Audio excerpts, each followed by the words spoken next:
નમસ્તે મિત્રો, સારામાં સારી તેજી સ્ટોક માર્કેટની અંદર જોવા મળી રહી છે કે નિફ્ટી 50 ની અંદર વાત કરીએ તો 26,000 લેવલ સુધીનું લેવલ આપણને જોવા મળ્યું છે. સાથે વાત કરો તો છેલ્લા ટૂંકા ગાળાની અંદર 1,000 પોઈન્ટની તેજી એમને નિફ્ટી 50 માં જોવા મળે છે. પણ એવા સમયે જ્યારે તમામ ક્ષેત્રની અંદર સારી એવી તેજી જોવા મળતી હોય કે દરેક ક્ષેત્રમાં સારી એવી તેજી આઈટી, મેટલ, ફાર્મા, એફએમસીજી અને સાથે કેમિકલ સ્ટોક્સ પણ કે તમામ ક્ષેત્રની અંદર સારામાં સારી તેજી જોવા મળે છે. પણ સારી એવી વેલ્થ બનાવવા માટેનું કોઈ પણ સ્ટોક્સ કે કંઈ સેક્ટર કહી શકીએ તો એવું સેક્ટર છે કેપિટલ ગુડ્સ સેક્ટર. એટલે કે પ્રોડક્શન કરતી જે કંપનીઓ છે કે જેની અંદર આવનારા સમયની અંદર હજુ પણ પ્રોડક્શન લાઈન એની પણ વધુ ગ્રોથ હશે અને એનો બિઝનેસની અંદર સારો એવો ગ્રોથ થવાથી એના શેરના ભાવમાં પણ જમ્પ આવશે. કે એવી કંપની જે કંપનીઓ સારી એવી વેલ્થ બનાવવા માટે એક સારી ફાયદાકારક કે તમારા પોર્ટફોલિયોમાં ગ્રો કરી શકે, જેવી રીતે કે 2017 થી માર્કેટની અંદર આવેલો ડિક્સોન સ્ટોક્સ કે જે ડિક્સોન 2024 સુધીમાં જે કોઈ પણ આઈપીઓ મળેલો હશે કે આઈપીઓ ટાઈમથી એ હોલ્ડ કરેલો હશે એ વ્યક્તિને આ સારામાં સારું વેલ્થ એટલે કે 10 લાખ સુધીના 15,000 ના 10 લાખ સુધીની રકમ કરેલી છે. તમે મિત્રો સર્ચ કરીને ચેક કરી શકો છો. આવા પ્રોડક્શન લાઇનની કંપનીઓને ખાસ ધ્યાનમાં રાખવી જોઈએ. કે હવે વિડીયોની અંદર આગળ વધીએ કે બે કંપનીઓ કઈ છે કે ગોલ્ડન સ્ટોક કહી શકીએ એ પહેલા સ્ટોક ઓફ ગુજરાતી લાયન્સ ચેનલની અંદર તમામ મિત્રોનું હાર્દિક સ્વાગત છે. જો મેન્યુફેક્ચરિંગનો ગ્રોથ એટલો થઈ શકે એમ તો એક રિપોર્ટ થ્રુ આપણને એ વસ્તુ સમજીએ કે ઇન્ડિયન ગ્રોથ છે એ 2032 સુધીમાં 10 ટ્રિલિયન ઇકોનોમી બની છે. એટલે કે રિપોર્ટ થ્રુ એવું જણાવવામાં આવ્યું છે કે દર દોઢ વર્ષે ઇન્ડિયન જીડીપી જે છે એ $1 ટ્રિલિયન નો વધારો થશે. યુએસડી ડોલરની અંદર $1 ટ્રિલિયન નો વધારો થશે. આ જે ગ્રોથ છે એ કન્ટિન્યુ 6 વર્ષ સુધી, એટલે કે એનો એમ છે કે 6 વર્ષ સુધી નેક્સ્ટ 6 વર્ષની અંદર વાત કરીએ તો એ વધારો વધતો રહેશે અને 2032 સુધીમાં આપણે એ 10 ટ્રિલિયન સુધી પહોંચીશું. બીજું કે આ જે ગ્રોથ છે એની અંદર મોટો ફાળો છે એ ખાસ વસ્તુ ધ્યાનમાં રાખવા જેવી કે આની અંદર ગ્રોથમાં સૌથી વધારે કોનો ફાળો રહી શકે તો એ મેન્યુફેક્ચરિંગ વિભાગ છે. જે કોઈ કે મેન્યુફેક્ચરિંગ સેક્ટર છે એ 25% એનો ફાળો એની અંદર જોવા મળી શકે એમ છે કે 2030 સુધીમાં જીડીપીમાં આ ગ્રોથની અંદર મેન્યુફેક્ચરિંગ જે કંપનીઓ કરી રહી છે એને ફાળો મળશે. આ સિવાય ગવર્મેન્ટ દ્વારા પણ જે કોઈ પીએલઆઈ સ્કીમ દ્વારા પણ એનો ફાળો મળે છે કે જે પ્રોડક્શન લિંકેડ ઇન્સેટિવ કહી શકીએ કે પીએલઆઈ સ્કીમનો પણ ફાળાના હિસાબે પણ આ કંપનીઓને એના બિઝનેસની અંદર ગ્રો કરવામાં ફાળો મળી શકે. એક ક્ષેત્રની અંદર સારી એવી તેજી જોવા મળતી હોય એમાંનો એક શેર વિશે વાત કરીએ આપણે તો એક શેર છે કે એવલોન ટેકનોલોજી કે જે શેર ઘણા સમયથી આમ જો તો 2023 ની અંદર આ શેરના ભાવની અંદર 695 રૂપિયા માર્કેટમાં લિસ્ટ થયા કે 2023 જ આ કંપની માર્કેટમાં આવેલી છે. ત્યાં લિસ્ટ થયા પછી જે 695 નો ભાવ હતો એ ત્યારથી આ એક જ દાયરામાં જોવા મળતો હતો. હાલની દ્રષ્ટિએ આ શેરની અંદર સારો એવો જમ્પ અત્યારે આપણને જોવા મળી રહ્યો છે.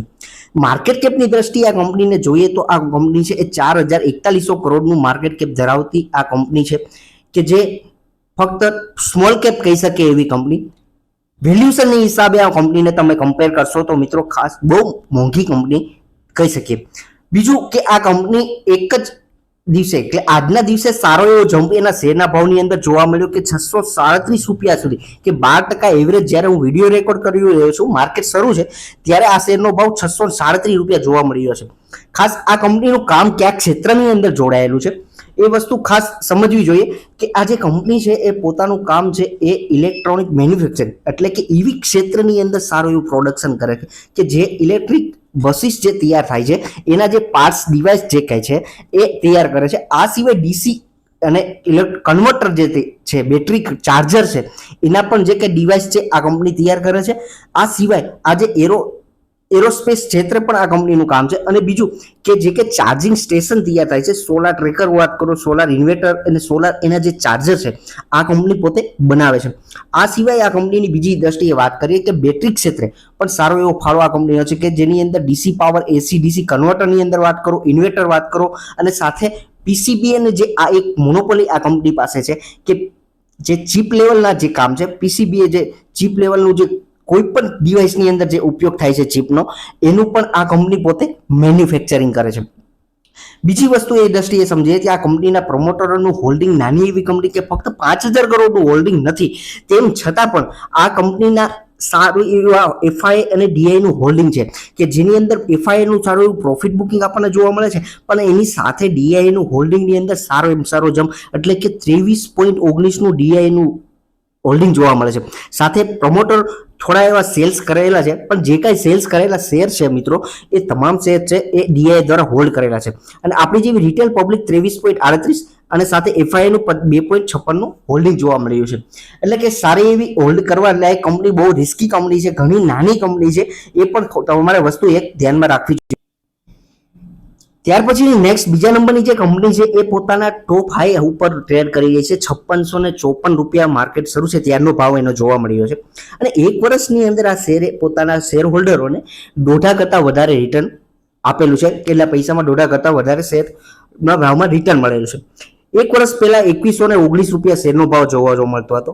કેનેસ ટેકનોલોજી દરેક ક્ષેત્રની અંદર આ કંપનીનું પોતાનું પ્રોડક્શન છે અને મિડકેપ કહી શકીએ એવી કંપની કે 36,000 કરોડનું માર્કેટ કેપ, અને માર્કેટ કેપ વેલ્યુએશનની દ્રષ્ટિએ કંપની બહુ મોંઘી છે. હજુ ખાસ ફરી વખત કહું છું, ટોપ હાઈ ઉપર આ શેર છે, ધ્યાનમાં રાખવો જોઈએ. જ્યારે પણ ડીપ તમને આ રીતના જોવા મળે ત્યારે આ કંપનીને તમારે ધ્યાનમાં રાખવી જોઈએ કે જ્યારે એના શેરના ભાવની અંદર સારો એવો પ્રોફિટ બુકિંગ કે માર્કેટમાં કોઈ પણ પ્રકારનું કરેક્શન જોવા મળે તો આ શેરને તમારે ધ્યાનમાં રાખવો જોઈએ. 5810 રૂપિયા ઓલ ટાઈમ હાઈ કે જે આજનો ટોપ હાઈ બની રહ્યો છે, 52 વીકનો હાઈ અને ઓલ ટાઈમ હાઈ. આ કંપની પર પોતાનું કામ એ સારું એવું દરેક અલગ ડિવાઇસ મેન્યુફેક્ચરિંગ ક્ષેત્રે રહેલું છે કે જેની અંદર ઓટોમોટિવ ક્ષેત્ર કે જે પીસીબી જે વાત કરીએ કે કાર ટુ વ્હીલની અંદર જે ઉપયોગ થાય છે, સાથે સ્વિચીસની અંદર વાત કરીએ પ્રોડક્શન કરે છે. આ સિવાય આ કંપની છે એ ઈવી ક્ષેત્ર કે ઇન્ડસ્ટ્રીયલ ઈવી ક્ષેત્રના પાર્ટ્સની અંદર વાત કરું, કંટ્રોલ પેનલની વાત કરું કે મોડ્યુલ હોય કે એનું કંટ્રોલર છે, આ બ્રિજ છે, સ્ટ્રેન્જ ગેજ છે, આ કંપની પોતે પ્રોડક્ટ્સ કરે છે. સાથે રેલવે ક્ષેત્રના પણ એના અલગ પ્રકારના ડિવાઇસ, મેડિકલ ફાર્મા ક્ષેત્રના પણ એક્સરેના જે પાર્ટ્સ છે આ કંપની પોતે તૈયાર કરે છે. આ સિવાય એરોસ્પેસ ક્ષેત્રે પણ આ કંપની પોતાનું પ્રોડક્શન કરે છે. એટલે ટૂંકમાં એક સારી એવું મેન્યુફેક્ચરિંગ કરતી કંપની કે જે ટેકનોલોજી ક્ષેત્રના તમામ પાર્ટ્સ ડિવાઇસ કહી શકીએ એ કંપની પોતે મેન્યુફેક્ચરિંગ કરે છે. સાથે એના કી કસ્ટમરની બેઝ વિશે વાત કરો તો સારામાં સારા કસ્ટમર બેઝ પણ આ કંપનીની પાસે છે કે એની અંદર રેલવે ક્ષેત્રના સિમેન્ટ, સિટાચી, ઓટોમેટિવ ક્ષેત્રની સારી એવી કંપનીઓ, એગેપ્સ ને બીટ્સ જે મેડિકલ ક્ષેત્રની કંપની કહી શકીએ, આવી નામી કંપનીઓ આ કંપનીના સારા એવા કસ્ટમર છે. અને બીજું કે આ 90% ભાગ છે એ પોતે મેક ઇન ઇન્ડિયાની અંદર ફાળો આપી શકે એમ કે જે પોતાનું પ્રોડક્શન ઇન્ડિયા લેવલે કરી અને એનું સેલિંગ પણ ઇન્ડિયા લેવલે કરી રહી છે.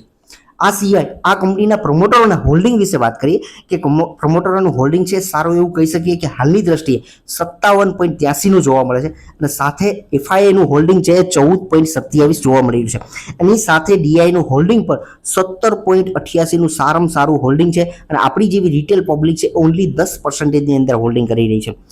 સારી એવી કંપની કહી શકીએ. અને સાથે કંપનીના પ્રોફિટ અને લોસ વિશે વાત કરીએ તો હાલની દ્રષ્ટિએ આ કંપની 210 કરોડનો પ્રોફિટ કરી રહી છે 2024ના ટીલ મંથ સુધીની વાત કરીએ. અને માર્ચ 2024ની અંદર જમ્પ જોશો મિત્રો તો ખતરનાક જમ્પ કહી શકીએ કે સારામાં સારો જમ્પ કે 2021માં 42 કરોડનો જે પ્રોફિટ થતો હતો વર્ષનો એ એક વર્ષનો જમ્પ 2022માં 95 કરોડ અને 183 કરોડનો 2023માં જમ્પ અને 2024ની અંદર 210 કરોડનો પ્રોફિટ થઈ રહી છે. સારામાં સારી કંપની કહી શકીએ. સારામાં સારો પ્રોફિટ અને બેલેન્સ શીટ પણ રિઝર્વની અંદર જશો તો સારામાં સારું કંપની પાસે રિઝર્વ છે કે 131 કરોડનું જે રિઝર્વ 2021માં હતું, 22માં 156, 23માં 900 કરોડ અને હાલની દ્રષ્ટિએ 2423 કરોડનું કંપનીની પાસે રિઝર્વ છે. મેન્યુફેક્ચરિંગ કરતી કંપની છે. સારામાં સારું રિઝર્વ, બેલેન્સ શીટ મજબૂત, સારા એવા પ્રમોટરોનું અને એફઆઈડીઆઈનું હોલ્ડિંગ છે. અને લોંગ ટર્મ જર્ની માટે વિચારતા હોય તો કેનેસ ટેકનોલોજીને તમે ધ્યાનમાં રાખી શકો. એન્ડ સુધી વિડીયો જોયો છે તમામ મિત્રોનો ખૂબ ખૂબ આભાર. Thank you.